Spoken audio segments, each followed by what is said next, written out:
Waiter, Yes, sir? I'll have a vegetable salad with cottage cheese, some toasted crackers, and a bottle of cold Pabst Blue Ribbon. Yes, sir. Finest beer served anywhere.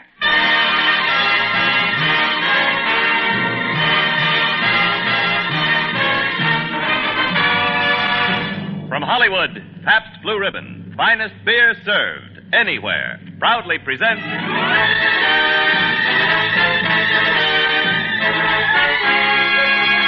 Screen Directors Playhouse, production Fort Apache, director John Ford, stars John Wayne, Ward Bond.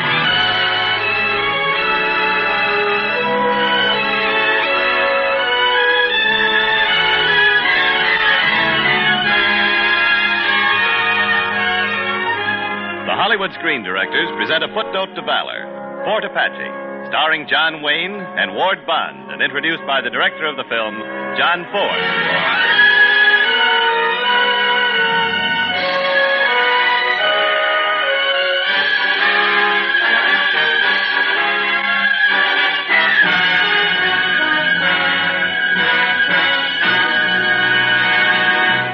Ever since the infant days of motion pictures, a kind of violent chain reaction has been exploding in Hollywood. The source of this rather awesome force is our guest screen director tonight. His explosions have taken the form of such brilliantly directed films as The Informer, Stagecoach, How Green Was My Valley, and tonight's story, Fort Apache. Ladies and gentlemen, the director, Mr. John Ford.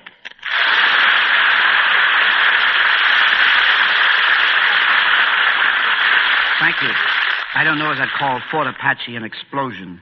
If I were translating it into sound, I'd say it was a bugle call, brave and distant and a little sad. An echo of the cavalry regiments that galloped to meet adventure on our western plains. Now, here's our film story for the first time on the air, starring John Wayne in his original role of Captain York and Ward Bond as Colonel Thursday. Fort Apache.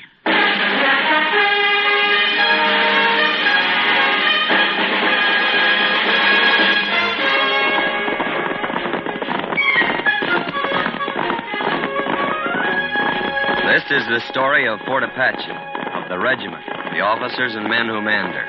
How they lived, how some of them died. Fort Apache was the last frontier, a tiny cavalry outpost in the heart of Indian-infested country. My name is Captain Kirby York. I'd been through enough Indian campaigning to have a healthy respect for the Apache, both as a fighter and as a man. Colonel Owen Thursday, the new commanding officer, was a career man out of headquarters in Washington, with a lot of strange ideas about frontier discipline, military science, and the lowly savage Indian. Gentlemen, I have been ordered to assume command of Fort Apache and to aid the Indian agent Meacham in putting down the uprising caused by the Apache chief, Cochise. While some of our regiments are leading well-publicized campaigns against the great Indian nations, we are asked merely to ward off a few cowardly digger Indians. The Apaches, sir, are hardly digger Indians. You would scarcely compare them with the Sioux, Captain York. No, Colonel, I wouldn't. The Sioux raided into Apache territory once.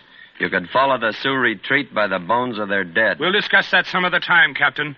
The immediate point is that Cochise and his Apaches have left the reservation. Our orders are to get them back. Sir, no troop or squadron or regiment can keep an Apache on a reservation unless he wants to stay there. 5 years ago, we made a treaty with Cochise, and his Apache stayed on the reservation in peace. For how long, Captain? Until the Indian agent, Meacham, was sent out by the Indian ring. He cheated them, degraded them, until they couldn't take it anymore. Cochise broke his treaty. Yes, rather than stay here and see his nation wiped out. The political aspects of the situation do not concern me, Captain York.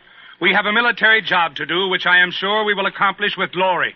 This is hardly a country for glory, Colonel, but I wish you luck, sir. Any questions? No questions, sir.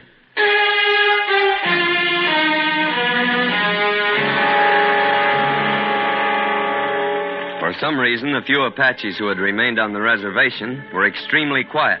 This was unusual. It worried me. But evidently it didn't worry Colonel Thursday, for about a week later, I was detailed to escort his daughter out riding for an inspection of the mesa.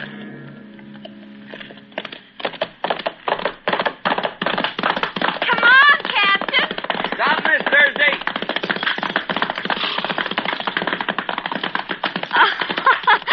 Well, I beat you. Shouldn't have raced ahead that way, Miss Thursday. Why not? This is Indian country, and I'm responsible for you. Oh, I'm not afraid. Oh, look, Captain. Down there. Smoke. Is it an Indian signal? No, not a signal. That's where our telegraph wires run through to Fort Grant. Oh. I've got to ride down this slope and find out. Can you get back alone? Alone? No, I'm going with you. Hit it. Easy now. Let him have his head.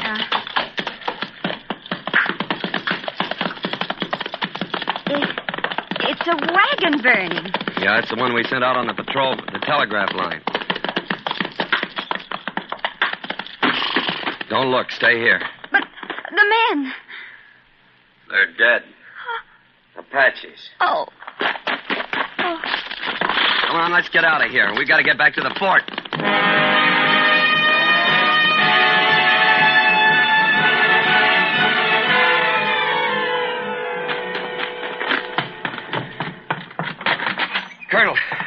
Colonel Thursday, sir. Now what, Captain York? Repair wagon.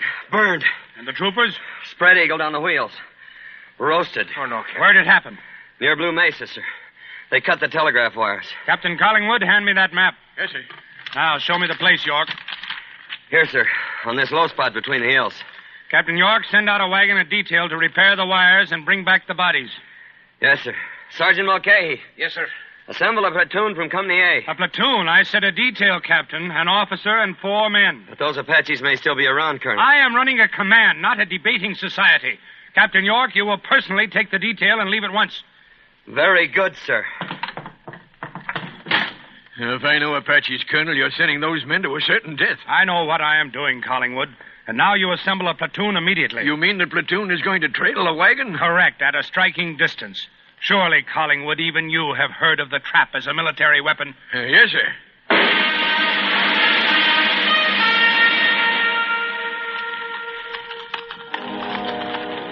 I don't like this, Captain. Send us out like this alone. Neither do I. What do you think, sir? You think the devils will be waiting for us? Can't tell. Apaches are tricky. Take it easy now. The wire breaks just around this bend. Right. Oh, quiet there. Mother of mercy. 2 of our own lads. Burned alive. Why, you devils, you motherless... Quiet, Mulcahy. They've been back. They've stripped off the men's shoes. The barbarians. I'll make 'em pay with my own hands. All right, men, quick. Get out those blankets and that wire and work fast. If I know Apaches, they'll be back. Pete. Yeah, we're going. Beaufort. You? Get up on that pole and fix that wire break. All right, we're going. I'll take care of our men myself. I'm going up that rock and have a look. They're around here. I can feel it. Any sign of them? Nothing yet, but hurry it up. They know we're here. Down! Get down! Get down off that pole, man! Come on, let's get out of here. But the wire break, it's not fixed yet. You haven't got a chance. All right, men, let's go. Come on! Let's go. There must be 100 of them. Diablo's band. We're like clay pigeons out here in the open. Master, we gotta outrun them. It's our only chance. That's the devil. Return fire. They'll never take us alive. What kind of trap did the blasted colonel send us into anyhow? Listen. Look at the dust. It's a column. It's the troop. It's the regiment. Glory be. Colonel Thursday and the regiment.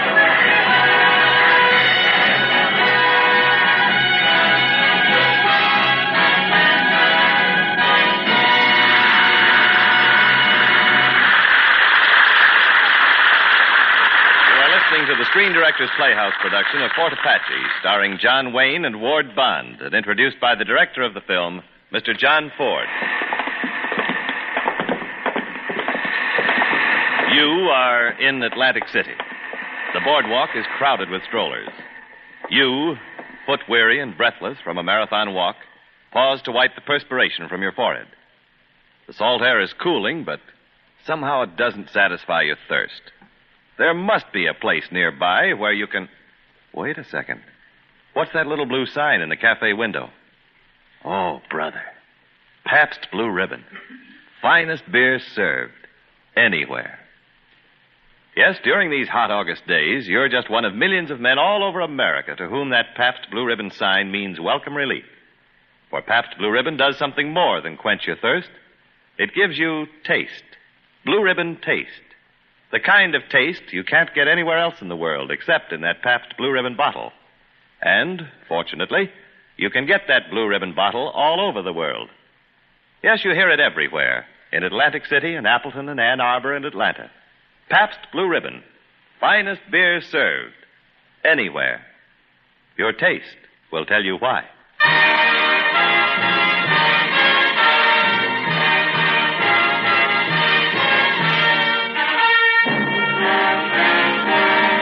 Now, back to our Screen Directors Playhouse production of Fort Apache, starring John Wayne and Ward Bunn.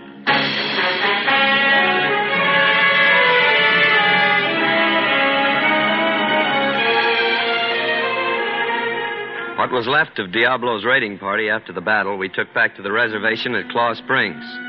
But that didn't solve the problem. They were just a handful. There were still Cochise in the entire Apache nation across the Rio Bravo in Mexico.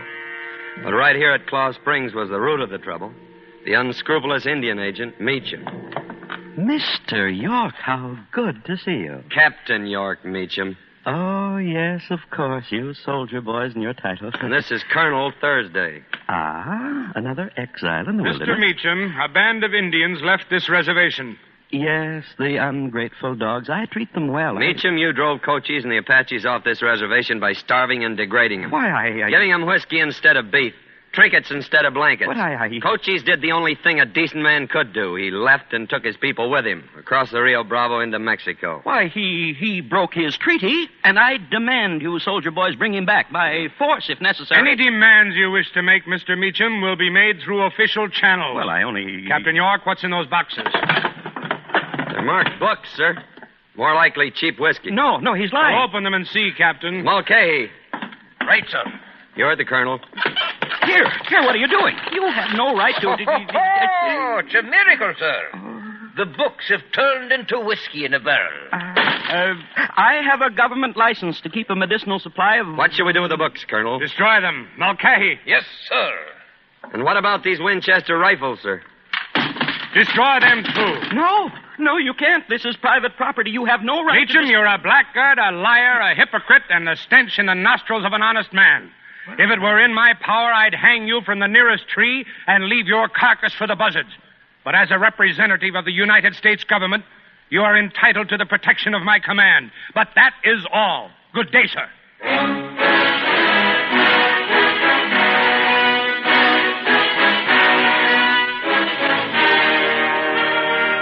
You sent for me, Colonel?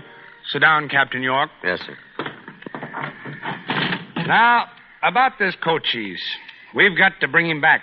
In 6 campaigns, he's outgeneraled us, outfought us, and outrun us. That's just the point. There aren't enough troops in the territory to make him come back. But one man, a man he trusts, might persuade him. Cochise knows me. You're a fool, Captain. Assuming you found Cochise, his men would cut you to pieces. Well, that's possible, sir, but I've never lied to Cochise, and if you'll assure him decent treatment for his people... A carbine against his spine might be more persuasive. Oh, I'd have to go unarmed, sir. Have you forgotten what happened to the men on the repair wagon? Well, I can't fight my way to Cochise. Other men have tried that. If we could manage to get him back to United States soil... Well, you have my permission, Captain. How many men will you need? 1, sir. Sergeant Beaufort. He knows the country. He was born in Mexico. I'd like to leave at once, sir. Proceed, Captain, and take your sergeant. I hope you make it.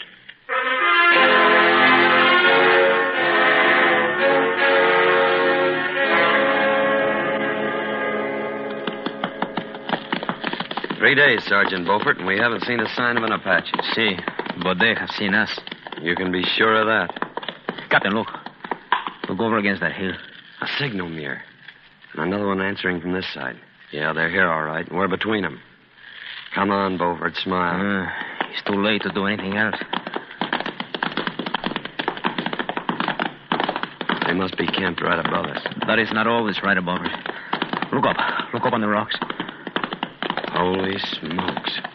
Covered with Apaches. On both sides of the pass, thousands of them. Looks like they were expecting us. Keep smiling, Beaufort. We're going in. Captain, look at those rifles they're carrying. Winchester 7-shot repeaters. Our friend Meacham. Looks like every chief in the tribe is here. Eyes straight ahead, Beaufort. Is that him? That's Cochise in front. This is close enough. Good luck, sir.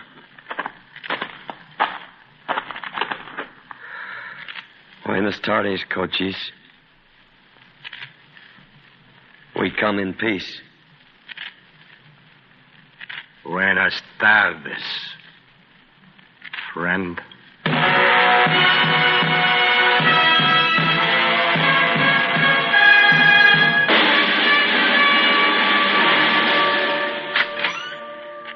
Captain York, you got back. Well?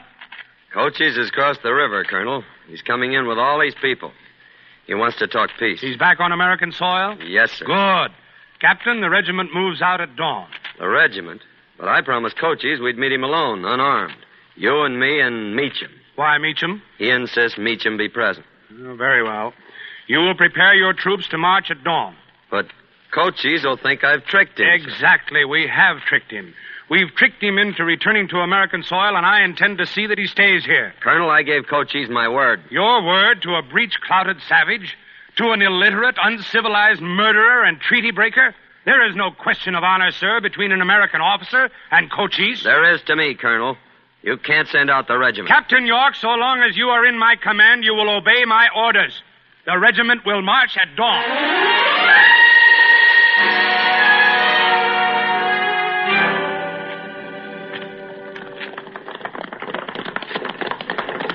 Is this approximately where you were to meet Cochise, Captain York? Just about. Halt the troops. Ho! Ho! Ho!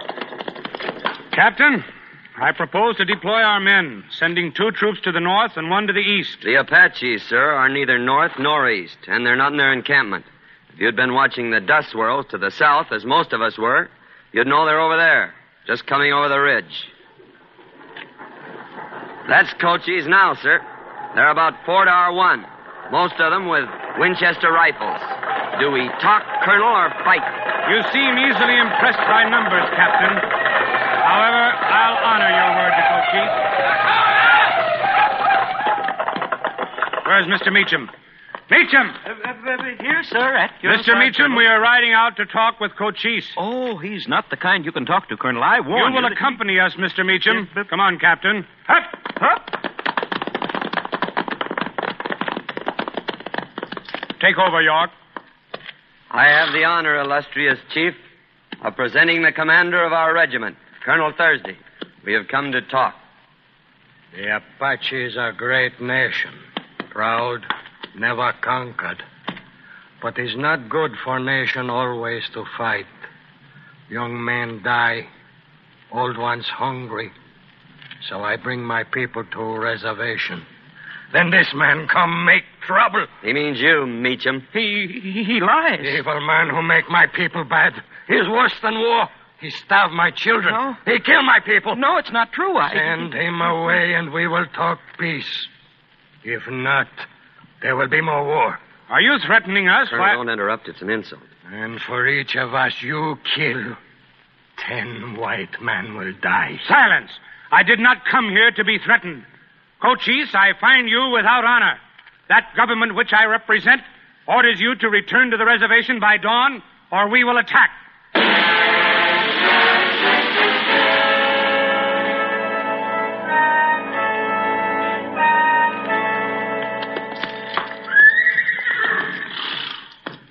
It's getting light, Colonel. What do you think? I think they've had their chance. Now it's time they had their lesson. Hand me your binoculars, Captain. Yes, sir. I don't see them. Not a one down in the pass. They're there, sir, but not down in the pass, up on the rim rock. How can you know that? Because if I were Cochise, that's where I'd take up my position. What about that dust cloud at the far end of the pass? It's an Apache trick, sir. Women and children dragging mesquite to make us ride through that narrow pass into an ambush. Very ingenious, Captain. You make me suspect that your Cochise studied under Alexander the Great, at least. Gentlemen, mount your troops. We charge through the pass in a column of fours. Mounted in fours? Colonel, that'd be suicide. I tell you, they're up in those rocks on either side of the pass. It's an ambush. Captain York, there is no room in this regiment for a coward. You will remain on the ridge in safety with the supply wagons. Yes, sir.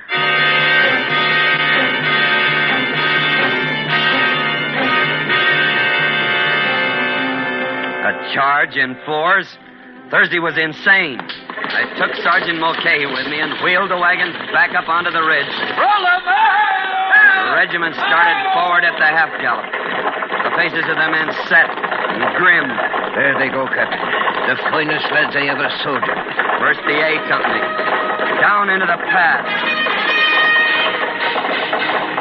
They didn't have a chance, but they kept charging through.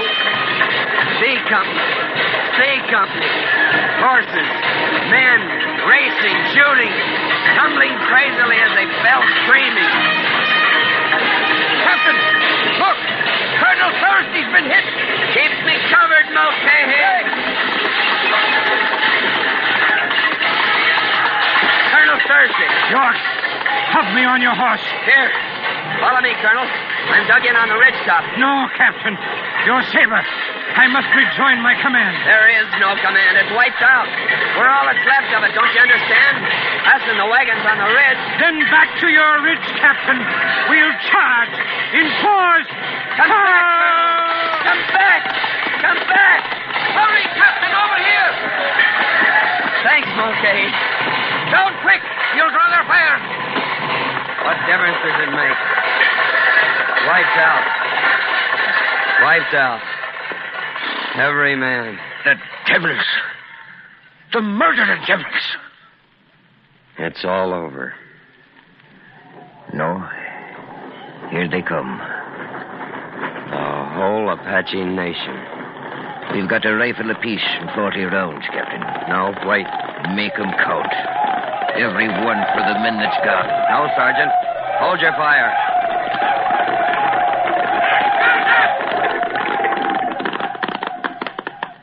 They've stopped. Cochise is riding out to us. Here. Take my gun. But, Captain...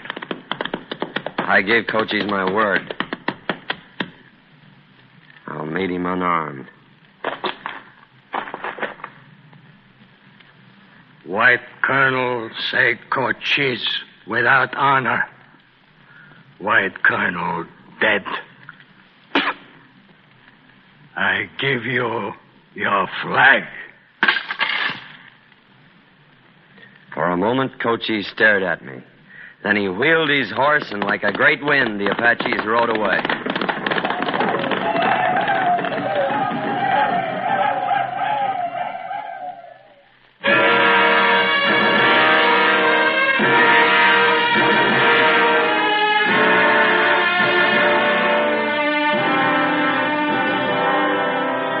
Yes, he gave us back our flag, the regimental guidon we'd carried into battle. Now the regiment of Fort Apache has been reformed. Names are all changed. Those others haven't been forgotten because they haven't died. They're living right out there. And tomorrow when we take to the field, they'll be riding with us. Collingwood, O'Rourke, Mulcahy, Beaufort, yes, and Thursday. Their names may change and their faces, but they're the regiment and the regular army, now and 50 years from now.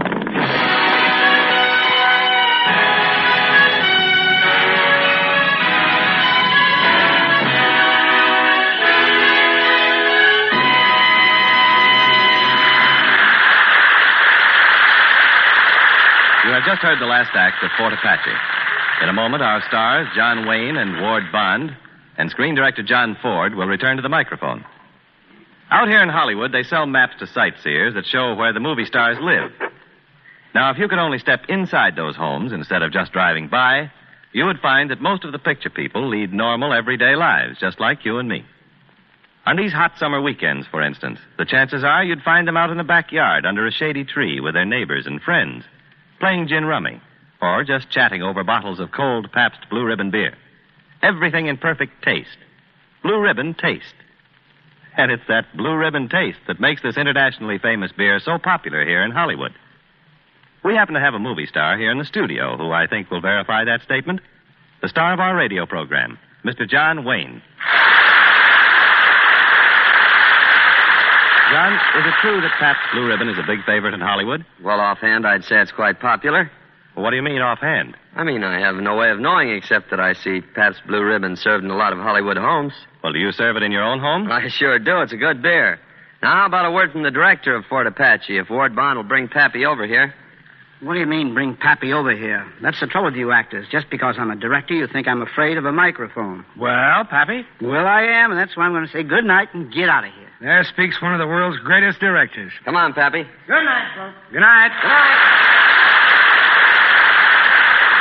And good night to you, John Wayne, Ward Bond, and John Ford. Don't forget, tomorrow is the beginning of another weekend. 2 whole days to relax and have fun. You'll be planning picnics and backyard barbecues. Just be sure there's plenty of Pabst Blue Ribbon cooling in your icebox. Tomorrow morning, ask your dealer for a case. In cans or bottles, Pabst Blue Ribbon is the finest beer served anywhere. Your taste will tell you why.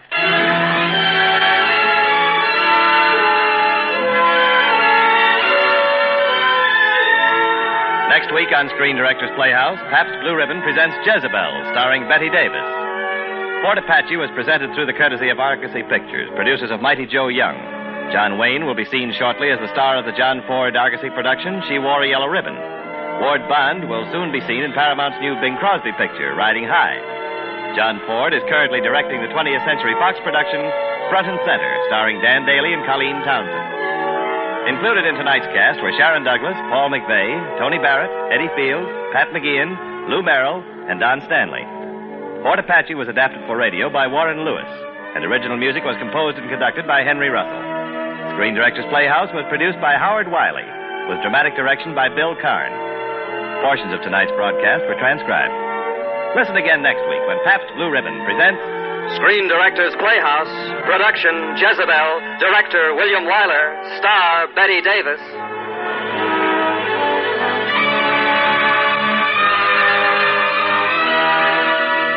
Screen Directors Playhouse is brought to you by the Pabst Brewing Company of Milwaukee, Wisconsin, Newark, New Jersey, and Peoria, Illinois, and sent your way with the best wishes of the Pabst Blue Ribbon dealers from coast to coast.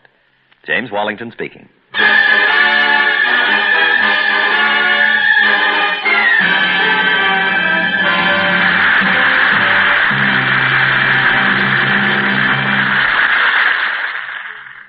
This is NBC, the national broadcasting company.